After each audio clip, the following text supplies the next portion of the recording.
There are other hypotheses that are darker. Check out this clip. This is wild. Bret talking about how actually we are bringing in these people. We have no idea who they are. And we're not only figuring out how we can make them citizens, but also could we give them guns and make them part of our military? There are other hypotheses that are darker. There is talk about the possibility of trading citizenship for military service. I think that's a very frightening prospect, but I didn't invent the idea. It has been discussed, and the problem is that to the extent that we saw things like the vaccine mandate drive out the skeptics from the military, this process would also bring in a lot of people into military service who would have more reason to follow immoral orders than a citizen soldier who had been American their whole life. In other words, if the power structure is granting you citizenship, which you want, in exchange for your obedience, then what is it that would cause you to say no? So if you wanted a force that was capable of acting on behalf of tyranny against Americans, then a force that doesn't have a deep history with the rights of being an American, that doesn't have a long-standing allegiance to people within the country, that force would be potentially more compliant. So if you imagine, in my naive state a few years ago, the idea was, well, you have a very well-armed populace. You have a military that's likely to be divided about immoral orders.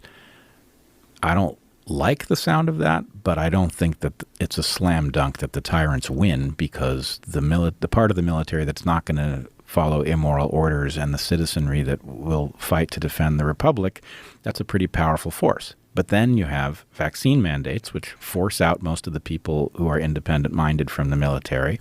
And then you have the idea that migrants might be granted citizenship in exchange for military service. Okay, that's a lot.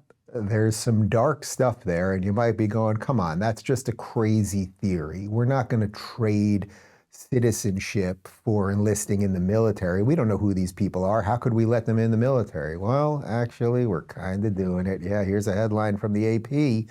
Join the military, become a U.S. citizen. Uncle Sam wants you and who and two. And yeah, we have a little bit more information about this. This is from the Veterans for New Americans, Non-Citizens in the U.S. Military Fact Sheet. This is real stuff. What are the requirements for non-citizens to join the U.S. military? To join the U.S. military, non-citizens must be living permanently and legal in the United States. But you're a non-citizen in the first place. That means you're not legal.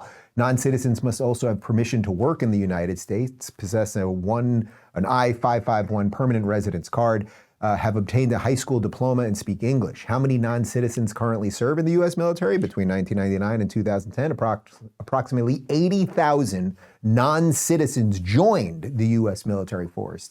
One most recent data from the Department of Defense showed that 24,000 non-citizens were on active duty in 2012, with 5,000 legal permanent residents enlisting in the U.S. military force each year. You know, it's interesting because one of the things that we talk about all the time is how when the Democrats talk about the crisis at the border, they're always like, oh, we just need to figure out more ways to give them work. We have to get more judges to help get them legal and all of those things. And it's like, okay, well, first off, I don't believe in that premise, generally speaking, because I don't think we should just have an open border and just figure out ways to integrate everybody.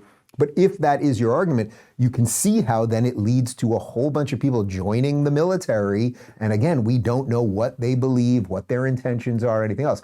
Bret brings up a couple other interesting points, which are because of the crazy vaccine mandates, which were pushed by the WHO and everything else, even though they said they didn't do that and they wouldn't do that sort of thing. A certain amount of independent-minded people are no longer going to the military. They're no longer going to the police force, right? Then the good, decent Americans who join the military, well, the military has a drought of people. There aren't enough people going in. So they lower the standards. So we get fatter people and people that aren't as bright and driven and thoughtful and a whole bunch more.